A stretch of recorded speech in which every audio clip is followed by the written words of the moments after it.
Welcome to A1R Psychic Radio here on Moonstruck TV with Amanda Hall, psychic all the way from the Gold Coast. And wherever you are in this amazing planet of ours, you're having an absolutely sensational week. We've really struck winter here in Australia, and people sort of tease me a bit about living on the Gold Coast where it's always hot and sunny. Well, let me assure you, winter is here, and it's here with a vengeance today. And I'm really not a favourite fan of winter, but I suppose we have to have a change of seasons.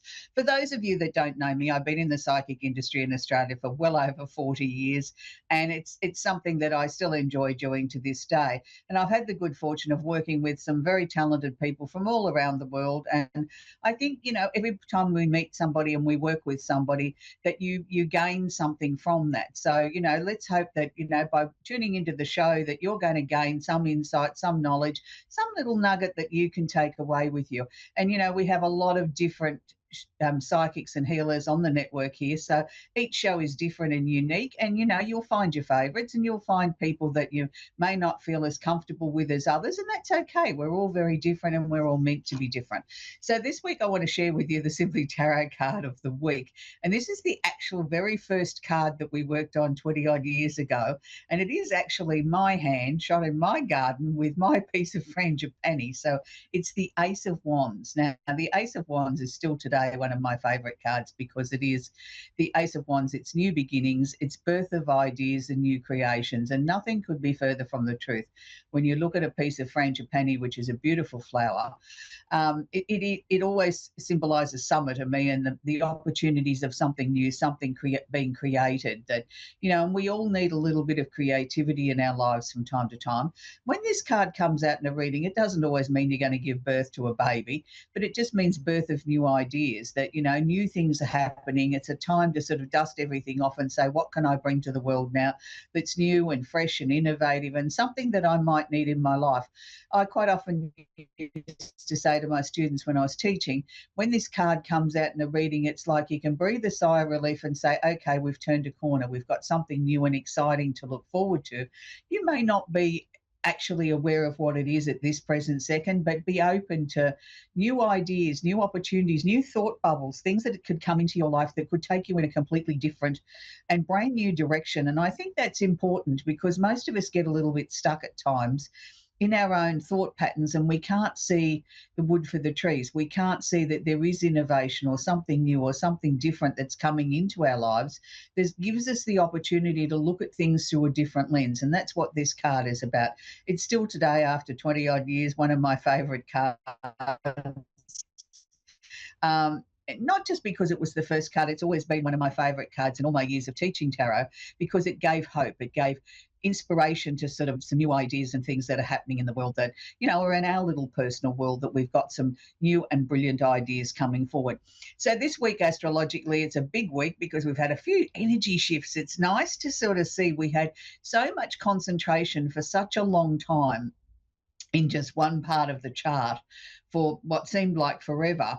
And now that we're starting to see the planets move and dance around the zodiac, we're starting to see a shift in energy. We're starting to see planets moving into their new temporary home, as I like to call it, and it's sort of adding a little bit more sparkle to things. And it's not so much concentration in just one area of the chart. It's sort of saying that things are starting to spread out and things are starting to break up and move. So happy birthday to all the Geminis. We're still in the Gemini time of the year. I find this a really interesting time of the year, even though it's winter time here in Australia, but it's summertime in the Northern Hemisphere.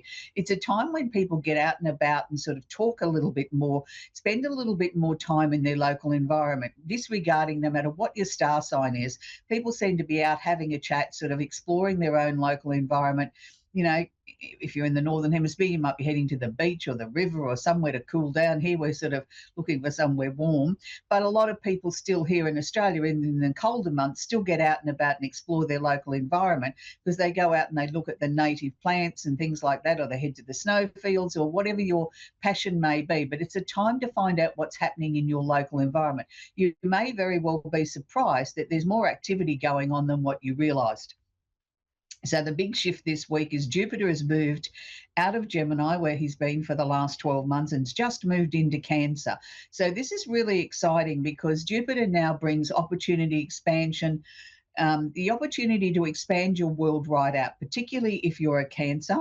And, you may be looking for, to explore some new territory. You might be looking for a new job, a new home, or just working on yourself. Jupiter gives you that little bit of a push that sort of says that I can do anything. If you really set your mind to something, that there can be new opportunities, there can be things that will land in your lap. But if you give it a little bit of a helping hand, it can be even better than what it could have been if you just sat there and waited for opportunities to come for you. So Jupiter will be here in Cancer for approximately 12 months. So please don't waste this energy if you're a Cancerian. It's a time where you can sort of shine. And I know sometimes Cancer people can be a little bit shy, not, ready to sort of step their little foot outside their little house, their little crab house, and sort of say, look at me, look at me. And then other times they can get very big and bold and be very strong and very determined and say, this is what I want. I want you to work with this is what I want sort of energy in this coming 12 months and make your dreams a reality. So while we're talking about Jupiter being in Cancer, yes, of course, it's going to spill over to the other water signs, which are Scorpio and Pisces, and the opposite sign of Capricorn. But it will wash over gently over the remaining 8 signs. So it's sort of like, there's opportunities out there. If you really want to make a difference in your life, you've really got to put your bold hat on and say, look at me, I have something to offer the world. If you're going for a new job, go in with a really great attitude that this job is mine. And that doesn't mean every interview that you go for will you land the job, but at least you'll get into a rhythm of expecting that, that you're putting your best foot forward and people are starting to take notice of you and how important you are. Now, Jupiter is also conjunct or holding hands Mercury, the planet of communication at the moment. So it's a really amazing time, as I said, for Cancers particularly. If you want to sell yourself, if you want to get a new job, if you want somebody to take notice of you, if you've got a conversation that you've got to have, now is the perfect time, because people are really starting to take notice of you and your wisdom and how much you've amassed in your life. And Cancers quite often don't blow their own trumpet enough. They sit back, they're the quiet achiever, they achieve a lot, they're very sensitive, they're very wise people, and people underestimate that. They sort of see, oh, well, they're a little bit soft and gentle, they couldn't be strong enough, or they can't be leaders. Don't underestimate a Cancer. A Cancer as a leader is somebody that leads with compassion and gentleness and can leave a lasting impact on the world. One of my favourite Cancerian people that I used to like to talk about, it particularly when I taught astrology, was Princess Diana. She was the epitome of what a Cancer was: nurturing, caring, loved a family, but yet she left such a legacy to the world. Even to this day, people still talk about her, they still admire her, they still admire the fashion, the poise, the way that woman conducted herself, and it was a real tragedy when we lost her. So, if you think of a Cancer, think of Princess Diana and think of her in that positive, gentle, loving role, but at the same time, she was very strong and very dynamic, and she was just the epitome of grace. We have Mars in Leo at the moment. Now, Mars in Leo is sort of asking us to sort of, or particularly asking Leos to strut their stuff on the world stage or on their own centre stage. But you have to be careful here with Mars in Leo. You have to make sure that you really are doing it for the right reasons. Mars will give you bravado and give you the oomph and the get up off the couch and let's go with this. But you've got to make sure you put a dose or two of common sense in here too, that what you're about to set out to do is actually right. Is this really a benefit, or are you just going off because you want to, because it's, you're full of bravado? Particularly if you're Leo, make sure that you rein this in a little bit. Make sure that if you are going to go and start something, or you're going to have a conversation with somebody or pick a fight with somebody, that it's for the right reasons, that you're not just doing it because you've got this uncontrollable sort of energy that says, I've got to go out there and I've got to fight the world. And you have to be very careful of that. So Mars in Leo at the moment is also affecting the other fire signs, which is Sagittarius and Aries, and the opposite sign of Aquarius. So, be careful here, because it can be pushing and poking at Aquarians who know that they've got Pluto sitting in their sign at the moment and will be for a very long time. So they're already going through their own trials and tribulations and changes and sort of adjustments in their life. And then to have this sort of like push-pull energy coming from Leo can make it a little bit uncomfortable for Aquarians, because they don't know they sort of have a real sense of what's right and wrong, but at the same time, they've got this niggling, gnawing in the pit of their stomach that's sort of saying, you got to do more. Have you made some changes? Have you looked at this? Have you looked at that? And it's sort of like, it's almost like it's too hard. So if you're Aquarian particularly, I'm going to say, take a breath, sit down and look at something before you actually put something into action. Look, I don't often talk about the full moon on this show because I think there's enough people cover that on the socials that I don't really need to cover it. But today I'm going to talk a little bit about, we're on the tail end of the full moon in Sagittarius. And the reasons I'm going to talk about it is because it's conjunct or holding hands, what's known as Arabian part of fortune. So if you are a Sagittarian or you are a fire sign particularly, or the opposite sign being Gemini, so we're talking about here Sagittarius, Aries, Leo, and the opposite sign of Gemini, it will wash over the remaining 8 signs. The full moon this time has been very powerful. There's a lot of people that have been feeling, energized by it, but at the same time, very, very restless. And this is why I'm bringing it up, because this restless energy of this Sagittarian full moon was meant to get people up off the couch. It was meant to make you sort of get out of your comfort zone a little bit, start to think, start to look. What is it that you want to bring about in your life? With the part of fortune here is not going to bring you a pot of gold, but what it's asking you to do is realign what are the things that are important to you? What are the goals that short term and long term you're trying to achieve? Have you looked at it through the eyes of, how does this make me feel on an emotional level? Do I feel excited? Do I feel frightened? Do I feel happy? Do I feel sad? And look at those emotions, because those emotions could change from 1 minute to the next. We are on the tail end of the full moon. We've only got a few hours left. So just be aware to work with this energy if you're one of those signs. For some people, they may have made some life-changing decisions or choices in the last couple of days. Now's the time to sort of sit back and let that settle before we take that next step in this. So we're looking at Saturn, the planet of discipline, is now conjunct or holding hands Neptune in Aries. Now, this has been one of the other major planetary shifts recently, where we've had Saturn and Neptune come out of Pisces, have moved into Aries. Now, I have lots of Aries clients and lots of Aries friends, and I can assure you they're feeling a little bit rattled at the moment. It's like, oh, why all of a sudden have we got to do as we're told? Why all of a sudden are so many people wanting our attention and wanting everything to be precise and right? I just want to go and play. I just want to go and do something creative. Well, the answer here is Saturn is the planet of discipline, structure and limitations, or giving us that stability factor in our lives. And that's the first planet here. But he's also holding hands with Neptune, which Neptune is creative. It wants to sort of get involved in softer, gentler things, listen to some music, paint a picture, go for a walk in nature, pick some wildflowers, do something like that. But Saturn's saying, hang on a minute, we've got to get all this work done. We've got to get all this thinking done first before you can have a bit of pleasure. And because it's in Aries, it's a very me first sort of energy. It's sort of like, but what do I need?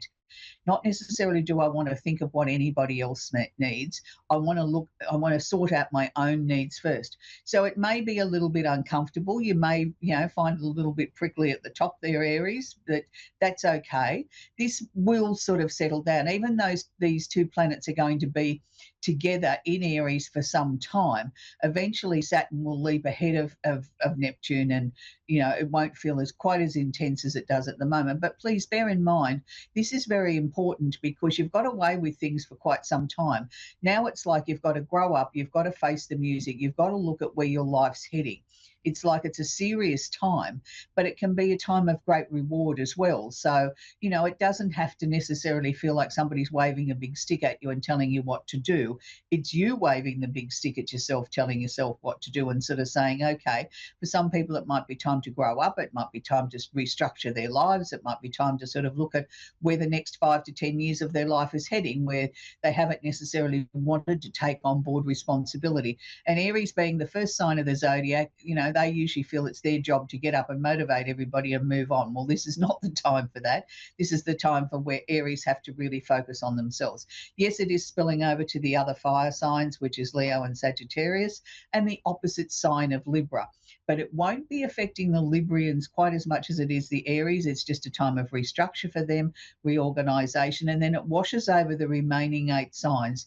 but in a lot less watered down sort of approach than what it has been. So, it's time to sort of, no matter what your star sign is to have a good look at what it is you're hoping to achieve in the second half of this year. Have you achieved what you set out to do at the beginning of the year? It's sort of like a time of reboot, reset, reorganize, and look at, as we head into the final 6 months of 2025. We're going to take our first caller now, and it's Sandy in San Angelino in Texas. Not yet. Oh, Sandy's not here with us yet. So I'll keep talking for a little while. For those of you that might want a private reading after the show, all of our psychics have, websites and things like that. You just look them up at the end of the show. For me, if you particularly want to contact me, my name's Amanda Hall Psychic. If you put that into your search engine, that'll bring up my website. Or, of course, I'm on all the social medias. So it's always nice when we work with people live on the show and then you get a message from them sometime later that sort of says that, that what you told me on the show was really helpful. It helped me. It was thought-provoking. It helped me look at the situation in a different way. And that was a good thing, because sometimes at the time that you have a reading, you're too busy listening that you don't necessarily absorb everything, and it comes back to you again like, somebody putting it on a lip. Oh, yeah, that's what she said. And now I can see that. And, sometimes readings don't always give us the answers that we believe we're searching for at the time. But, in time, it will make a lot more sense. And this is one of the reasons why on the show I always ask the caller, do you have a question I can answer for you? Because they've usually called into the show for a particular reason. And rather than saying I want a general reading, if your question is about should I move, should I change my job, what about my relationship, then ask that question if you're given that opportunity, because the psychic or the medium then has something to work with, and they can tune in a lot quicker and fine tune what it is that you called into the show for. And that's really important. Even in my day-to-day job where I work with lots of people around the world, that is the first thing that I say, what is your question? So that we get to the bottom of the question really quickly. And then if there's other information that comes through behind that and there's time permitting, that's great. So that at least then the person that I'm working with has had their needs met. They've got answers to the things that have been troubling them the most. And, it's people sort of say to me, how do you know a good psychic from a bad psychic? Well, there is no barometer as such. I always say to people, go with the person that you feel drawn to. If you feel a connection, if you feel comfortable with that person, you've watched their work, particularly if they're on social media, and you can watch a video or two of their work and how they work, that's a good thing. You'll know whether you resonate, they resonate with you, and that they talk the sort of language that you understand. And it's really important, because people sort of think that, well, any old psychic will do. No, they won't. You don't go down to the shoe shop and just buy any pair of shoes. You go in, you try them on, you look at them, you walk around, you say that feels comfortable, or no, I don't like that, or I don't like that color. The same sort of principle has to be applied to any sort of person that you're reaching out to get advice. You need to feel comfortable in their energy. You don't go to somebody that makes you feel uncomfortable. And, look, there's many different tools that people use in their day-to-day work as being a psychic. Some people use cards, some people like to use charts or numerology or whatever. Everybody has a different set of tools. So we're going to talk with Linda now in Winnipeg in Mankato in Canada. Hey there, Linda. Hi, how are you? Very well, thank you, Linda. Do you have a question I can answer for you, sweetie? Yes, I want to know about a future romance. I just recently broke up with, my partner broke up with me, and right. I still don't know why. I'm just wondering if you see anything in the future with me and anyone else, or...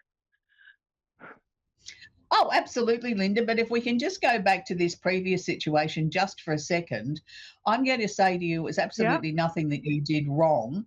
They were sort of in a situation in their lives where everything felt like as if it was spinning out of control. And the one thing they could control was the relationship. So that got the chop. It's not necessarily anything that you could have done to change it or make the situation any different. I just sort of feel that they weren't it wasn't the right connection anyway. And I think in time, when your hurt sort of settles down and you sort of start to be able to look at this past situation more objectively, you'll start to see there was a lot of holes there that maybe you sort of tended to overlook because something was better than nothing. But deep down in your soul, you knew that this wasn't the happily ever after that you were seeking, but it was just like, well, this is here, this is what I've got, well, I'll make the best of it. So having said that, I think this is, as much as it's been painful and it's been, a time where you've questioned a lot of things and you've, really put yourself under the microscope, I want to see you stop putting yourself under the microscope now and just sort of say, well, okay, this situation wasn't meant to be. I'm going to start to heal myself. I'm going to start to open myself up, ready for the new love that could come in. And the next person isn't that far away. I'm sort of seeing someone coming in the next couple of months who's tall, who's got dark hair, dark eyes, and a really lovely smile. And this person lights the room up, like it's nice to have somebody that right from the beginning when you meet them, that you feel instantly comfortable with. It's like, I've known them all my life. Wow, I've never had this connection so strong, is what you're saying to yourself with anybody. Isn't this wonderful? And then you sort of say, oh, hang on a minute, don't get too carried away. It might just be you're lonely, and you're sort of putting in not what I'd call negative reactions. You're putting in very logical, practical things, sort of trying to sort of make sure that you're not allowing this wonderful feeling to run away with itself, that you're being logical, you're being practical, you're looking at it from every angle. But it doesn't matter which way you look at it, you still come up with the same answers, that I feel so super comfortable with this person. And this is great, because this is what we're searching for. We're searching for somebody that you can be completely yourself, Linda. I don't know that this past relationship that's just ended, you were ever really able to relax. You were never really able to be the true Linda that, you wanted to be or should have been. Where with this new love, you are able to do that. And it's like, the two of you are sort of almost in a sense like an extension of each other. You might say to me, oh, look, my favorite food is mushrooms. And this other person says, yeah, me too. Like, it's just sort of like, wow, there's so many things that you have in common. And you've both had a broken heart at about the same time, which makes it even more interesting. That is, if the universe decided, well, okay, it's time to put you two together, we have to move these other people out of your lives. So that's the way that will be. But the new love is coming, I'm going to say around about late August, early September, Linda. Unfortunately, that's where I'm going to have to leave it, sweetie. We've got a little bit of a time constraint today, but I know that new love is coming for you and you're going to find complete happiness, and it's what it's meant to be. So don't be too hard on yourself, sweetie. Okay, thank you so much.